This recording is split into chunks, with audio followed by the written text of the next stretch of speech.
No topo da lista de mortes associadas à síndrome metabólica estão a doença cardíaca, cânceres relacionados ao sobrepeso e derrames. Um dos aspectos da síndrome metabólica, a diabetes tipo 2, oferece um ótimo indicador da saúde de uma pessoa. Ao contrário da variedade, tipo 1 cujas células produtoras de insulina foram destruídas pelo sistema imunológico, o diabético tipo 2 costuma ser capaz de produzir insulina. O problema é que suas células não reagem a ela. A insulina é um hormônio que instrui as células do corpo a armazenarem glicose, o açúcar, do sangue na forma de gordura quando ela não é necessária para gerar energia naquele momento.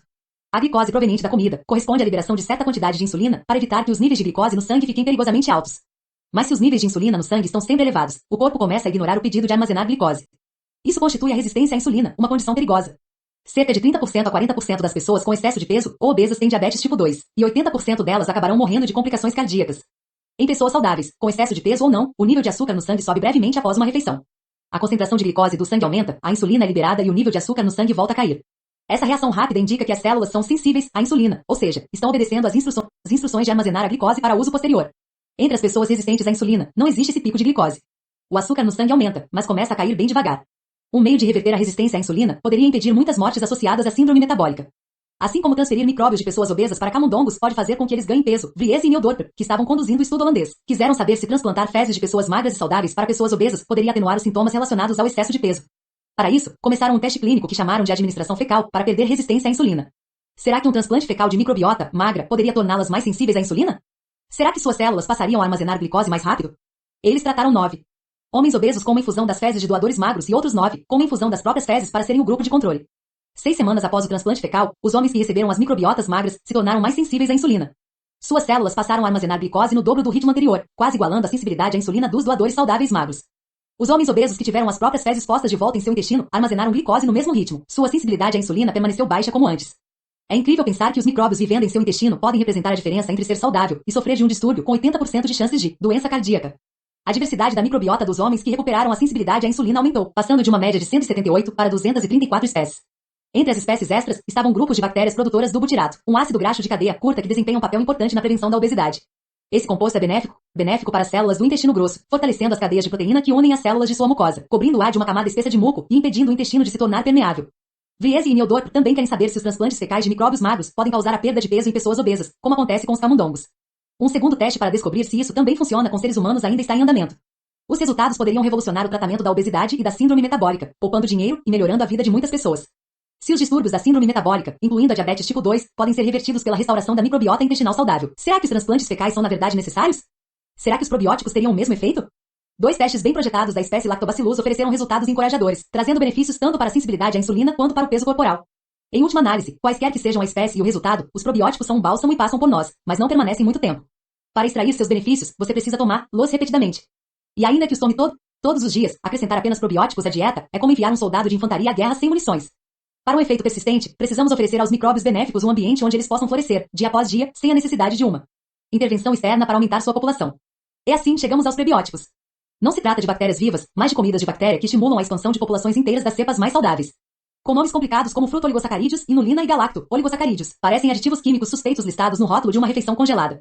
Mas embora sejam compostos químicos como qualquer alimento, das cenouras, beta-caroteno, ácido glutâmico e hemicelulose, por exemplo, a carne, dimetilpirazina 3, hidroxi, 2-butanona e muito mais, sua origem não é sintética. São encontrados em alimentos de origem vegetal, nas fibras não digeríveis que deveríamos estar comendo também. No entanto, também estão disponíveis na forma de suplementos alimentares. Os benefícios dos prebióticos, isolados ou em suas embalagens originais deliciosas, particularmente presentes na cebola, no alho poró, nos aspargos e na banana, para citar alguns, podem ser mais amplos que os dos probióticos. Sua eficácia foi constatada na recuperação de casos de intoxicação alimentar, no tratamento de irritações de pele e até na prevenção do câncer de cólon, mas as pesquisas ainda estão no estágio inicial. A boa notícia é que os prebióticos também podem ser um tratamento para a síndrome metabólica, pois encorajam a presença de bifidobactérias e a Akkermansia mucinifila, que ajudam a vedar o intestino permeável, reduzir o apetite, aumentar a sensibilidade à insulina e estimular a perda de peso. No fundo, o transplante fecal não é tão diferente de um probiótico. O objetivo dos dois é fornecer ao paciente micróbios benéficos ao intestino. Um costuma ser cultivado em laboratório, enquanto o outro é cultivado no ambiente ideal do intestino de alguém.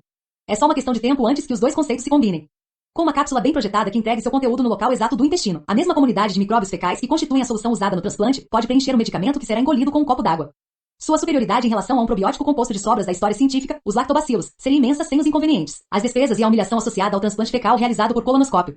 O professor Borod vem trabalhando no desenvolvimento de uma cápsula assim em colaboração com Alexander Korutz. Em dezembro de 2014, no ambiente regulatório relativamente tranquilo da Austrália, ele já conseguiu usar a cápsula para curar um paciente australiano de C. diff pela primeira vez. Essas pílulas contêm a mesma solução fecal usada por Borod em transplantes, mas administrada por via oral. A cientista do microbioma doutora Emma Allen Vercoe, porém, em meio às regulamentações mais rigorosas do Canadá, vem trabalhando em fezes sintéticas. Usando a mesma tecnologia aplicada nas pesquisas sobre o autismo, a Câmara de Cultura Livre de Oxigênio que chamam de Robogut. Ela e a especialista em doenças infecciosas doutora Elaine Petroff, da King's University em Kingston, Ontário, prepararam um coquetel de micróbios conhecidos para substituir as fezes brutas em transplantes fecais. A receita dessa mistura vem sendo aperfeiçoada há 41 anos no intestino de uma mulher cuja saúde é perfeita. Achar alguém tão saudável assim levou quase o mesmo tempo. Todos os anos, Allen Vercoe ministra uma disciplina de microbiologia introdutória para cerca de 300 alunos de graduação na Universidade de Guelph. E todos os anos faz ao grupo a mesma pergunta: alguém aí nunca tomou antibiótico? Ninguém jamais levanta a mão. Mesmo entre a população atlética, jovem e saudável de estudantes universitários, parecia impossível encontrar alguém cujos micróbios não tivessem sido sujeitos ao dano colateral potencial dos antibióticos. No entanto, ela acabou achando uma mulher que havia sido criada na área rural da Índia, onde os antibióticos não eram muito disponíveis. Quando criança, nunca tomara antibióticos e depois de adulta, receberá uma única dose, após levar pontos no joelho.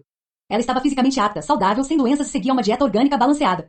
Allen Vercoe, enfim, achará a doadora de fezes perfeita. As cientistas usaram as fezes de sua superdoadora para criar uma combinação singular de cultura de micróbios. Selecionaram 33 cepas bacterianas sabidamente não perigosas, fáceis de cultivar e elimináveis com antibióticos se necessário. Petroff tinha 2 pacientes mulheres que estavam muito doentes havia meses, com infecções recorrentes de C. diff após um tratamento com antibióticos. Em vez de ministrar um transplante fecal tradicional, o plano foi semear o intestino das pacientes com fezes sintéticas. Horas depois, as 2 mulheres estavam livres da diarreia e prontas para voltar para casa. Graças ao sucesso inicial desse tratamento, Allen Vercoe e Petroff transformaram os transplantes de microbiota fecal em algo muito mais moderno, terapia de ecossistema microbiano. Enquanto Allen Vercoe, Petroff e Borod aperfeiçoam seus produtos e transpõem as barreiras necessárias, os transplantes fecais tradicionais vão continuar sendo o protocolo padrão do tratamento de infecções recorrentes de C.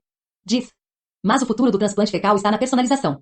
Tudo bem usar as fezes de um doador escolhido e examinado, mas por que não levar esse processo um passo adiante? Pense na escolha de um doador de esperma. As mulheres podem ver vídeos de um pai potencial sendo entrevistado sobre sua vida e seus pontos de vista. Podem ler um currículo com suas realizações e seu histórico de empregos. Percorrer estatísticas sobre a altura, peso, histórico médico e longevidade de sua equipe genética, dos futuros avós e bisavós biológicos. Em essência, ao escolher um doador de esperma, as mulheres inspecionam a proveniência dos pequenos feixes de genes que serão misturados aos seus próprios, para complementá-los. Genes para a saúde e genes para a felicidade. O mesmo vale para um doador de fezes. Tudo bem, os genes que você obtém vêm embalados em um papel de embrulho microbiano, não em um bando de células humanas especializadas, mas são genes mesmo assim.